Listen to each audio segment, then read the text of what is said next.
Good morning. My name is Adam. It is 9:12 a.m. on Wednesday, the 27th, 2020. This is my garden.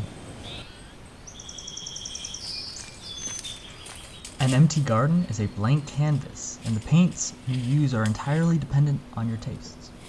I really like greens, including kale, chard, and pak choi, as well as beans. This spring, I started my rainbow chard, silver kale, and pak choi from seeds indoors. While my starts were starting, I built my raised bed with reclaimed wood and scrap corrugated steel. After building my raised bed, I needed to fill it. I managed to source some garden mulch for a good price, which is great for growing veggies and greens, but is very nitrogen poor. To address this, I added several wheelbarrows full of my rich compost full of worms, and both macro and micronutrients, as well as fruit stickers.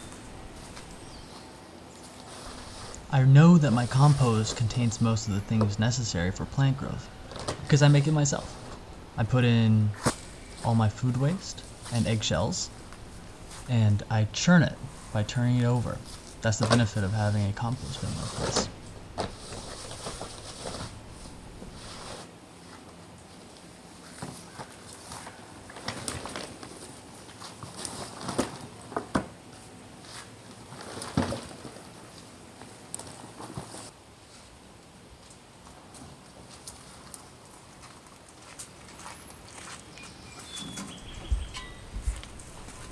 An important step in growing a garden is controlling soil pH.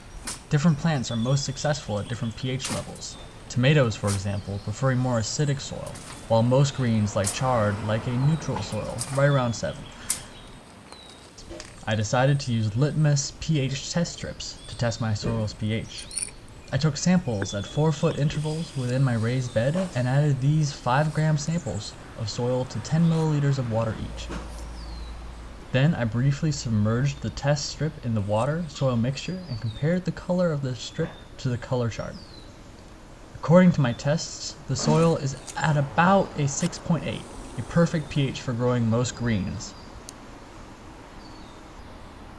I consulted my friend, longtime gardener Ron, to discuss gardening techniques. He thought using pH test strips was silly since, as he puts it, if it grows, that's the best pH test. Wise words. Nothing beats trial and error in gardening, since every piece of land is different. Having a comprehensive understanding of my soil pH was important because of how I plan to fertilize it further. Instead of buying expensive organic fertilizer when the only thing I need was nitrogen, I opted to use pure urea, which has a relative NPK of about 45:0, much higher than most fertilizers. It's important not to use too much urea, since when it reacts with water, it decreases the hydrogen ions available, making the soil much more acidic. It's also important to limit urea for environmental reasons. Fertilizers, especially high nitrogen fertilizers, are a big component of runoff, leading to algal blooms and other ecological issues.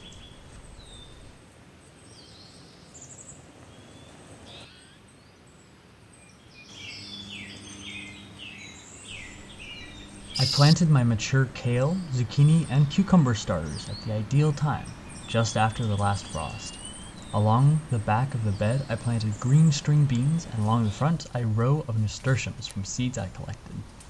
I planted the greens in rows and the zucchini and cucumber on the left edge. That way, they can grow out over the side and spread out, leaving more room in the bed for other plants. Between the rows of greens, I added an assortment of onion bulbs as companion plants. As well as being delicious, onions exude several molecules through their roots and as aromas, which are insect and pest repellent. One of the active molecules in the root exudates, 4-hydroxybenzenethanol, can decrease nematode egg masses on cucumber roots by 77%. However, it has been hard for me to confirm this, since my main form of pest repellent is so effective. It's actually so effective, it even works on my neighbors. Wow! In all seriousness, many studies, formal and informal, have found a correlation between speaking to plants and overall plant health. So, I guess singing must be even better. And my plants don't seem to mind, unlike my neighbors.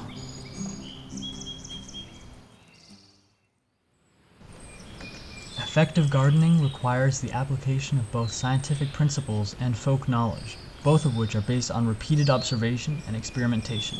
I am by no means a master gardener, but you don't have to be. I've really enjoyed starting my own garden, and I encourage everyone else to do it too. I hope you enjoyed. Thank you. Alright guys, let's go.